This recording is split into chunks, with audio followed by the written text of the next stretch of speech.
Tumaas sa 2% nitong Enero ang inflation o ang bilis ng pagsipa ng presyo ng mga produkto at serbisyo. Malaking dahilan dito ay ang nagtataasang presyo ng pagkain. Ang detalye sa agenda report ni Paolo Barcelon. Tanghaling tapat sa kainan ni Aling Nora na benta sa mga office worker at mga empleyado sa Manila at QC. Aminado siyang nagmahal ang presyohan ng baboy na pangunahing sangkap sa ilang mga bestseller na ulam sa karinderya. Kaya diskarte muna siya at ang kanyang mga kusinera. Huwag lang makompromiso ang portioning at kalidad ng mga pagkain. Since December 26, nag-up na yung price ng pork. Nag-increase siya ng 20 to 25 pesos per kilo. Ayon kasi sa Philippine Statistics Authority, ang presyo ng mga restaurant, cafe at accommodation services kung saan kabilang ang mga karinderya ang ikalawang pinakamalaking dahilan sa pagtaas ng inflation noong Enero.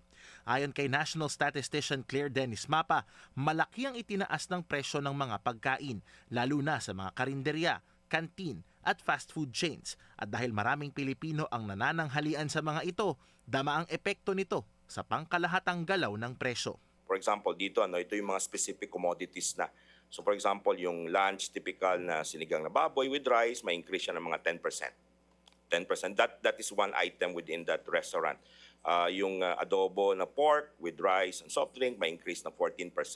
So yung mga binibili ng mga kababayan natin, di ba parang set million sa mga karinderya, medyo may mga increases na more than 10%. Ayon kay Mapa, sa Bicol, Central Visayas at Western Visayas pinakadama ang mataas na presyohan sa mga kainan. Bukod sa baboy, nakadagdag din sa inflation ang pagtaas ng presyo ng isda, gulay at kape. Ayon pa sa PSA, mabilis din ang naitalang pagtaas ng presyo ng arina, tinapay, pasta at cereals, itlog at gatas pang baby. At kung mataas din ang presyo ng pagkain, taas presyo din ang mga bayarin. Nakapagtala ang PSA ng pagtaas sa mga bayarin natin kada buwan tulad ng kuryente, upa sa bahay at maging LPG. Tapos may mga pagkain tayo, yung ating isda, medyo substantial yun, mataas pa siya. Plus of course, yung galing sa housing, water, electricity, gas, and other fuel. So yung renta sa bahay nga sabi ko kanina, plus yung sa restaurant and accommodation services, particularly yung mga pagkain na binibili outside the household. So ito yung mga risks that can actually factored for such increase or spike in the inflation rate in the coming months. Gayunpaman, sa kabuuan, naitala ng PSA ang pagbaba ng food inflation sa 0.7% noong Enero.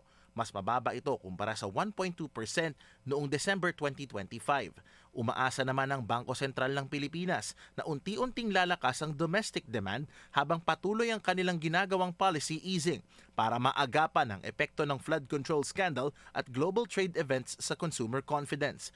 Pasok sa target forecast ang inflation ngayong buwan at inaasahang magsesettle sa 3% ang inflation forecast ng BSP sa buong taon. Para sa agenda, Paolo Barcelon, Bilyonaryo News Channel. Manatiling nakatutok sa Bilyonaryo News Channel. Sumubaybay sa aming social media accounts at mag-subscribe sa aming YouTube channel para sa mga bago at eksklusibong balita.